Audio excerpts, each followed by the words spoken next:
IPL 2019 का 7वां मुकाबला और ये भारतीय क्रिकेट के लिए तो काफ़ी अहम मुकाबला है। कप्तान विराट कोहली, उप कप्तान रोहित शर्मा, बेंगलोर वर्सेस मुंबई चिन्नास्वामी स्टेडियम में बेंगलोर का ये पहला होम गेम होगा और जहां दोनों टीम अपना पहला मैच हार चुकी है। दीपदास गुप्ता, कभी कभी ऐसा लगने लगता है कि जल्दी अगर 1-2 हार गए तो बाकी की जो पैक है आप पीछे छूट जाएंगे। और अब तक ये मैच जब तक होगा 2 टीम ऐसे रहेंगे आईपीएल में जो 2 में 2 जीत चुके हैं, तो ये अहम मुकाबला हो जाता है। 2 अलग अलग मानसिकता वाली टीमें हैं। बिल्कुल। एक तरफ आप मुंबई इंडियंस है जहां पे उनको पता है कि अगर थोड़ा धीमे भी शुरू करेंगे पकड़ लेंगे क्योंकि आदत है उनको। जरूर। दूसरी तरफ आरसीबी की अगर हम बात करें तो कभी कभार ये हो जाता है कि आप अचानक 2 मैच हार जाओ, फिर लगता है कि यार दोबारा पिछले 2-3 सीजन में जैसा घटा है दोबारा वैसे ना घट जाए। तो मानसिक रूप से दोनों काफी अलग स्थिति में है इस वक्त और जीत जितना शायद उतना जरूरी मुंबई इंडियंस के लिए उतना फर्क नहीं पड़ेगा, लेकिन आरसीबी के लिए बहुत जरूरी है। ये अनुभव है मुंबई को कि पहले 2-3 मैच हार भी जाए तो टाइटल भी जीत चुके हैं, ऐसा नहीं कि सिर्फ वापसी कर ले। चलिए देखते हैं, लेकिन मैच के बारे में 2 मिनट के बाद बात करेंगे। सबसे पहले क्विज, क्योंकि ये प्रीव्यू है हमारा ESPN ticket for match day Hindi पे और दीपदास गुप्ता हाल ही में ही क्विज चैंपियन हमारे अलग शो पे को दिया गया ट्रॉफी दी गई चॉकलेट्स की, और उम्मीद है कि आज 5 सवाल में से आप कम से कम 4 तो सही दे ही देंगे जवाब। चलिए पहला सवाल, ये बैंगलोर मुंबई संबंधित एक क्विज है। आईपीएल के मुंबई बैंगलोर मैच में किस इकलौते खिलाड़ी ने 500 से अधिक रन बनाए हैं? एबी डिविलियर्स, रोहित शर्मा, विराट कोहली या क्रिस गेल? दीप अकेले किस 500 अधिक रन बनाए? विराट कोहली। क्या बात है, पहले ही बॉल आपने मिडिल कर दिया है। तो आपने ज्यादा मतलब कॉन्फिडेंस से नहीं कहा, लेकिन ज्यादा Virat Kohli with question mark ऐसे कहा शायद से। हाँ। चलिए विराट कोहली बिल्कुल सही जवाब, 571 रन 22 इनिंग्स में। दूसरे सवाल की तरफ बढ़ते हैं। आईपीएल में मुंबई के किस खिलाड़ी ने बेंगलुरु के खिलाफ सर्वाधिक रन बनाए हैं? अंबाती रायडू, रोहित शर्मा, कायरन पोलार्ड या सचिन तेंदुलकर? मुंबई के बेंगलुरु के खिलाफ ये अगर आप सोच लेना आपको जवाब मिल जाएगा, क्योंकि मैं आप जान चुका हूँ आप कैसे जवाब देते हैं। ओके। सचिन तेंदुलकर? नहीं, आप ज्यादा सोच गए शायद। ज्यादा सोच लिए? नहीं, सही जवाब है कायरन पोलार्ड। मुझे लगा छोटे से ग्राउंड में ऐसे आप थोड़ा सोचते कि पोलार्ड अगर बाउंड्री बड़ी होती तो पोलार्ड नहीं मार पाते ना। कभी कभी ऐसे मतलब मार पाते हैं, ऐसा नहीं कि नहीं मार, पर छोटे ग्राउंड में और भी जोर से मारते हैं। तो सही जवाब है कायरन पोलार्ड, जिनके पास 478 रन है, नहीं 468 रन है। उन पे उतना भरोसा नहीं है जी, मुझे उतना भरोसा नहीं है उन पे, तो इसलिए मुंबई को भी ज्यादा भरोसा शायद नहीं है पोलार्ड पे। नहीं, मजाक कर रहा हूँ। कितने कमाल के आईपीएल खिलाड़ी है कायरन पोलार्ड। अगले सवाल की तरफ बढ़ते हैं। इनमें से किस खिलाड़ी ने बेंगलुरु और मुंबई दोनों टीमों की तरफ से नहीं खेला है? दिनेश कार्तिक, जहीर खान, मनीष पांडे या रोस्टेला? यानी कि 3 ऐसे खिलाड़ी हैं जिन्होंने दोनों मुंबई और बेंगलुरु के लिए खेला, और एक ऐसे खिलाड़ी है जिन्होंने सिर्फ एक टीम के लिए खेला है। मनीष दोनों के लिए खेले, जहीर दोनों के लिए खेले, दिनेश भी खेले, रॉस आरसीबी और मुंबई के लिए। मुंबई के लिए रॉस टेलर। कॉन्फिडेंस से बोलिए, बिल्कुल सही जवाब है रॉस टेलर। ये तो मतलब आपको पता था आंसर। चलिए वेल डन, अच्छी वापसी आपकी। चौथे सवाल की तरफ। इनमें से किस बॉलर ने एबी डिविलियर्स को आईपीएल में सर्वाधिक बार आउट किया है? अरे क्या बात है, ऑप्शन पढ़ने की जरूरत ही नहीं है, बिल्कुल है कृणाल पांड्या। हार्दिक के भाई ने सोचा कि ये क्या बड़ी बात है एबी डिविलियर्स की, मैं तो आंख बंद करके उनको आउट कर सकता हूँ। आखिरी सवाल, दीपदास गुप्ता का ये बढ़िया फॉर्म। 5वां और आखिरी सवाल। आईपीएल के प्लेऑफ में कितनी बार मुंबई और बेंगलुरु आपस में भिड़ चुके हैं? और आपके ऑप्शंस 0, 1, 2, 3, 0, 1, 2 या 3? 1 नहीं, सही जवाब है 2। ये थोड़ा टफ क्वेश्चन था, ये मैं मानता हूँ, थोड़ा टफ ही था। 2010 में और 2011 में। 2010 में मुंबई जीती थी और 2011 में बेंगलोर जीती थी। ओके। तो चलिए, प्रदर्शन आपका काफ़ी अच्छा रहा। फिर भी मैं आपको पूरी दाद दूंगा कि आपने जो सवाल मैं एक्सपेक्ट कर रहा था कि आप सही देते जवाब, आपने दे दिए। तो वेल डन दीप। मेरे पास देने के लिए कुछ नहीं है, लेकिन सवाल ज़रूर है इस मैच के बारे में। तो चलिए शुरुआत करते हैं मुंबई वर्सेस आरसीबी बेंगलोर में खेले जाने वाले मैच के बारे में। और सबसे पहले दीपदास गुप्ता के प्लेइंग 11 पे एक नज़र डालें, क्योंकि बेंगलोर के लिए इतना मतलब ये गेम ऐसा वो दिमाग से निकाल ही दे पहला वाला चेन्नई के खिलाफ जितनी जल्दी, तो उनके लिए उतना ही अच्छा होगा।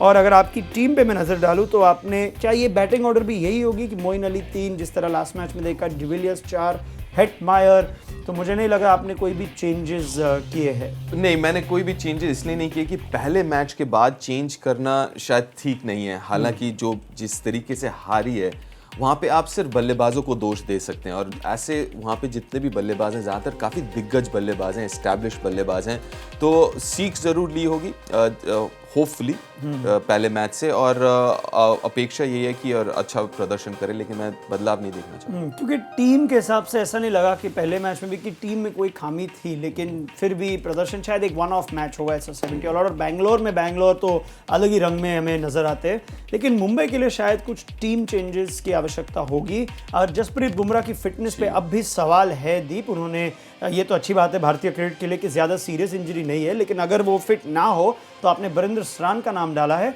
वही दूसरी तरफ लासिथ मलिंगा जो आईपीएल और श्रीलंका क्रिकेट के डोमेस्टिक कंपटीशन के बीच कबड्डी खेलते रहे, अचानक वो अवेलेबल हो गए हैं, और आपने मक्लानिगन और उनके बीच ये ऑप्शन क्यों ओपन छोड़ा है? देखिए, बुमराह की जगह मैं मलिंगा को लाना चाहता हूँ कि क्योंकि वो ओवरसीज, इंडियन की जगह ओवरसीज है, तो कहीं ना कहीं आपको वो चेंज करना पड़ेगा। तो मक्लैनन के जगह बरिंदर सरान, वहाँ पे दूसरे विकल्प भी हैं, लेकिन सरान इसलिए क्योंकि एक बाएं हाथ का आपके पास अगर विकल्प है तो आप ज़रूर रखना चाहेंगे। तो एक बाएं हाथ मक्लैनन की जगह एक और भारतीय बाएं हाथ के गेंदबाज, और बुमराह की जगह मलिंगा। स्पिनर क्यों नहीं? मयंक मार्कंडे जो ने अच्छी शुरुआत की और हमें काफ़ी ये उम्मीद थी कि पहले मैच में खेलेंगे, और शायद ये गलती की मुंबई ने कि एक रिस्ट स्पिनर को नहीं खिलाया दिल्ली के सामने। देखिए, अगर आप पिच पे नज़र डालें और ग्राउंड पे नज़र डालें तो काफ़ी हद तक चिन्नस्वामी का जो मैदान है वो लगभग वैसे ही है जैसे वानखेड़े का है जी। स्पिनर्स का ज़्यादा रोल रहता नहीं है वहाँ पे, और इसीलिए जो टीम पिछले मैच में खेली थी वानखेड़े में, उसी के साथ जाना चाहेंगे। वो बुमराह वाला तो फोर्स्ड चेंज है। चलिए फिर देखते हैं, शायद मयंक मार्कंडे को और रुकना पड़ेगा उनके पहले मौके के लिए इस साल के आईपीएल में। लेकिन वही दूसरी तरफ जो प्लेयर आपके सामने स्क्रीन पे नजर आते हैं, दिग्गज खिलाड़ी है ना सिर्फ आईपीएल में लेकिन अंतर्राष्ट्रीय क्रिकेट में भी, और विराट कोहली और रोहित शर्मा के बीच ये एक सब प्लॉट हमें हमेशा पसंद आता है, क्योंकि ये दोनों कप्तान उप कप्तान रहते हैं टीम में, और एक वो वन अपमैनशिप जिससे कहते हैं कि भाई जब सामने अपने लेवल के प्लेयर आ जाते हैं तो बेंगलुरु में। लेकिन अगर उनके रिकॉर्ड की बात करें तो रोहित शर्मा का रिकॉर्ड जो है, छोटी ग्राउंड और अच्छी पिच मानी जाती है, लेकिन केवल 17 का औसत T20 क्रिकेट में। हमें पता है कि ओडीआई क्रिकेट में उन्होंने एक बहुत बड़ा स्कोर यहाँ पे बनाया है। और वही दूसरी तरफ विराट कोहली के आंकड़े काफ़ी अच्छे।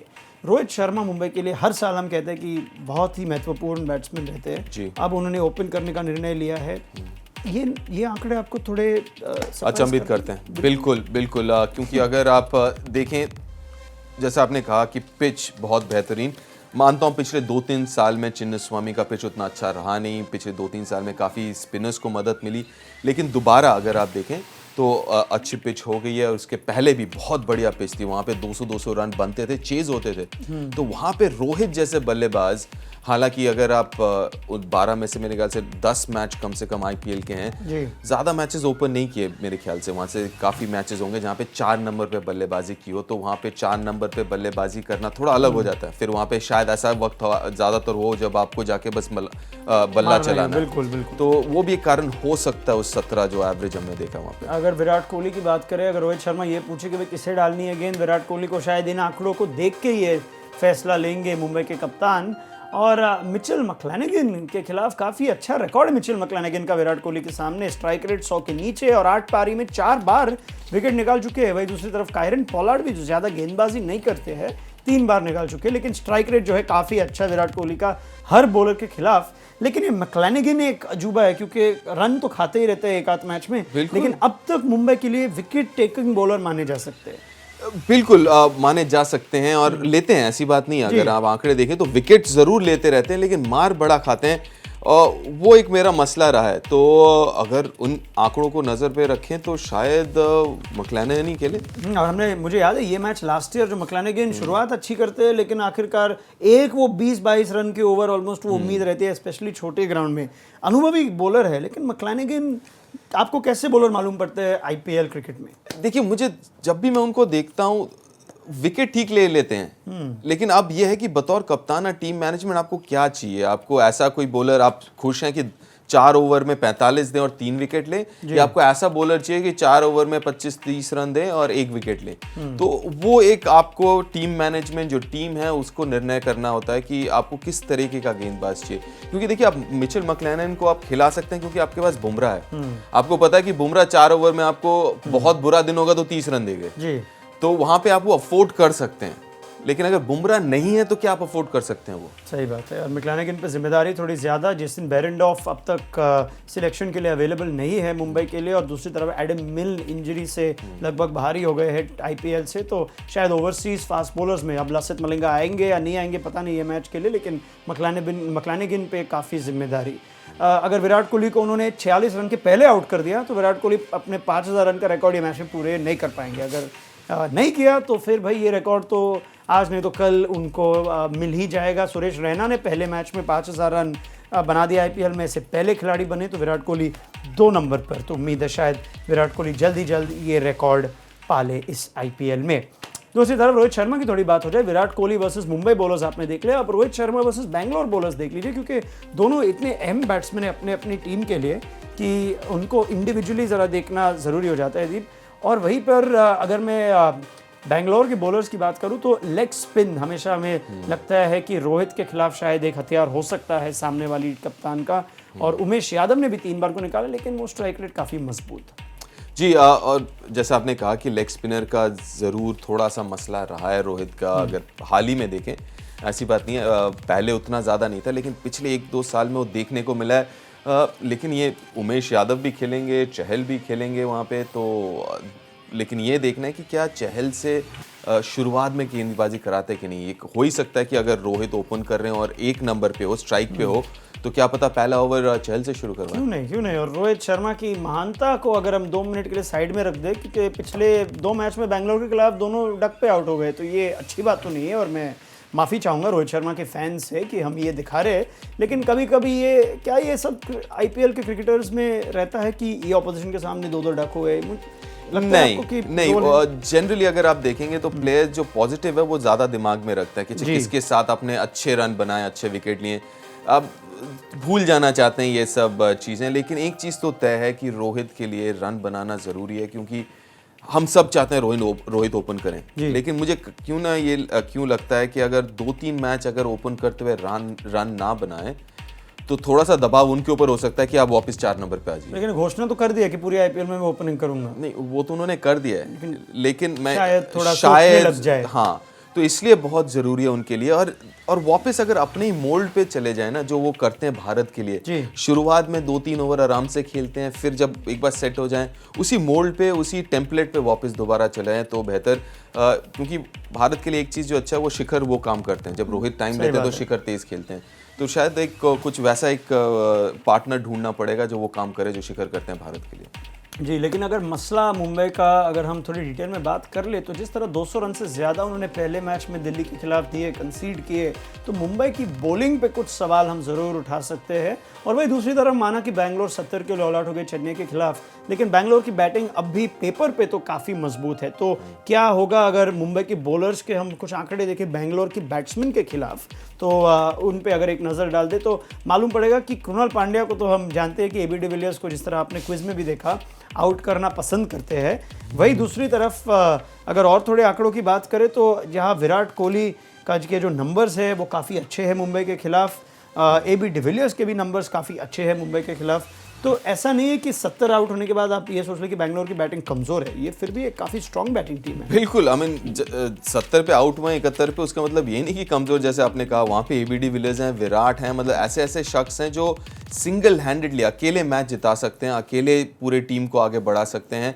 लेकिन कहीं ना कहीं मुझे लगता है कि वो थोड़ा सा ज़्यादा कैरिड अवे हो जाते हैं, या तो थोड़ा ज़्यादा जो दूसरे हैं उनको भी अब थोड़ी सी रिस्पॉन्सिबिलिटी लेने की ज़रूरत है। क्योंकि ये टीम सिर्फ एबी डिविलियर्स और विराट कोहली की नहीं, यहाँ पे दूसरे भी हैं और उनका भी योगदान बहुत बहुत ज़रूरी है। जी, आप पार्थिव पटेल का नाम देख रहे हैं, वो भी अनुभवी खिलाड़ी है अब आईपीएल में, और ओपनिंग रोल के अगर उनकी वो भूमिका है तो ज़्यादा उन पर जिम्मेदारी तो बैंगलोर डालेगी ही। वही दूसरी तरफ अगर हम मुंबई के बल्लेबाजों की बात करें तो शायद एक तरह से जब 200 से ज़्यादा आप चेस करते हो तो पता नहीं चलता है कि किस तरह के टच में है, किस तरह के फॉर्म में है। देखिए और लेकिन एक ये चीज भी पिछले मैच में भी 175-76 तो बना ही ही दिए थे जी बिल्कुल। और लेकिन ये एक डिफरेंट मुंबई टीम है। युवराज सिंह को एक अहम भूमिका दी गई है मिडिल ऑर्डर की। मुझे लगा शायद पहले 11 में खेले भी ना युवराज, लेकिन अब जो अर्धशतक बना दिया है कि ऐसा लग रहा है कि कम से कम इमीडिएट स्टार्ट के लिए तो खेलेंगे ही। नहीं, ये तो तय है कि अगले 2-3 मैच तो कहीं नहीं गए। जिस तरीके से उन्होंने बल्लेबाजी की है, अच्छे लहमे दिखे हैं, कुछ शानदार शॉट्स लगाए हैं और अर्धशतक होता है मेरे ख्याल से, वो भी 25-30 गेंदों पे कुछ बनाए हैं, तो वो तो खेलेंगे ही। अब ये ज़रूरी है कि उनका रोल क्या है ये बताना उनको, और उस हिसाब से फिर आप आगे बढ़ सकते हैं। और ये अच्छी बात है कि अगर वो खेलने लगे तो वो मिडिल ऑर्डर में जो रोहित का रहता है ना कि बार बार आप 4 नंबर पे भेजना चाहते हैं रोहित को, वहाँ पे फिर युवराज आ जाते हैं, तो फिर रोहित खुल के ओपन कर सकते हैं। तो वो दिमाग में नहीं रहता कि चलो एक दिग्गज बल्लेबाज मिडिल ऑर्डर पे चाहिए। तो वो भी बहुत ज़रूरी है कि युवराज अगर रन बनाते रहें तो फिर रोहित ऊपर ही खेलेंगे। आप देख सकते हैं कायरन पोलार्ड की जो औसत है बेंगलोर के खिलाफ वो भी काफ़ी मजबूत। रोहित शर्मा 600 रन से ज़्यादा बना चुके हैं आरसीबी के खिलाफ, तो काफ़ी अच्छे आंकड़े हैं। और ये भी एक काफ़ी स्ट्रॉन्ग बैटिंग यूनिट आप मान सकते हैं। जिस तरह दीप ने कहा कि 200 का पीछा करते करते भी 175 रन तो पहुंच ही गई थी, ऐसा लग रहा था कि उतने भी नहीं जाते, लेकिन अच्छे बैट्समैन है अब भी इस टीम में। चलिए थोड़ी और बात अगर हो जाए तो आरसीबी का जो रिकॉर्ड है वो चिन्नस्वामी स्टेडियम में मुंबई इंडियंस के खिलाफ सबसे खराब है।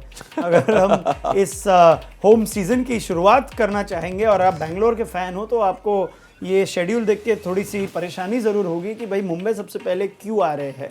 ये कभी कभी होता है कि मुंबई, वही दूसरी तरफ कह सकते हैं कि मुंबई को एक अच्छी फील गुड फैक्टर है कि बेंगलोर में काफ़ी बार हरा चुके हैं, लेकिन लास्ट ईयर बेंगलोर जीती थी ये मैच, याद है मुझे।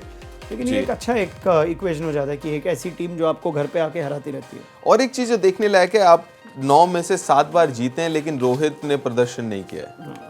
ये मतलब एक ऐसा जगह है जहाँ पे रोहित उतना रन नहीं बनाते लेकिन मुंबई जीतती है जरूर 7 बार 9 में से। थोड़ा अजीब सा ही है, अजूबा एक टाइप है। बिल्कुल बिल्कुल, लेकिन अच्छा मैच होगा ये। अच्छा मैच इसलिए होगा क्योंकि कहीं ना कहीं वो पहला जो हार है 71 रन मात्र बनाए थे आरसीबी में, उससे ज़रूर फ़र्क पड़ा होगा। क्योंकि वहाँ पे जो दिग्गज खिलाड़ी हैं, चाहे वो सपोर्ट स्टाफ में हो या प्लेइंग या स्क्वाड में हो, देखिए चोट तो लगता है जरूर, क्योंकि बहुत बड़े बड़े नाम है उस टीम में। शायद मुश्किल होगा, लेकिन फिर भी प्रेडिक्शन तो मांगूंगा ही आपसे मैं, मुंबई या बेंगलोर। बड़ा मुश्किल काम है, बिल्कुल मुश्किल। पर गट फील क्या कहती है? टॉस क्या अहमियत रखेगा? वही मैं बोलने वाला, जो टॉस जीतेगा वो। क्या बात है। चलिए दीपदास गुप्ता के साथ मैं यही सवाल कल करूंगा, देख के कि भाई टॉस के बाद कौन जीता और क्या वही आगे जाके मैच भी जीत गया। हाँ, मतलब टॉस के बाद चेस भी करना जरूरी है, ऐसा नहीं टॉस नहीं, आपने अभी कह दिया, अभी मैं बाकी ये काट दूंगा फाइनल एडिट में। ये टॉस के बाद जो टॉस जीतेगा वही मैच जीतेगा, ये दीपदास गुप्ता की भविष्यवाणी है। इस मैच के बारे में जरूर बात होगी ESPN Cricinfo info match day Hindi पर।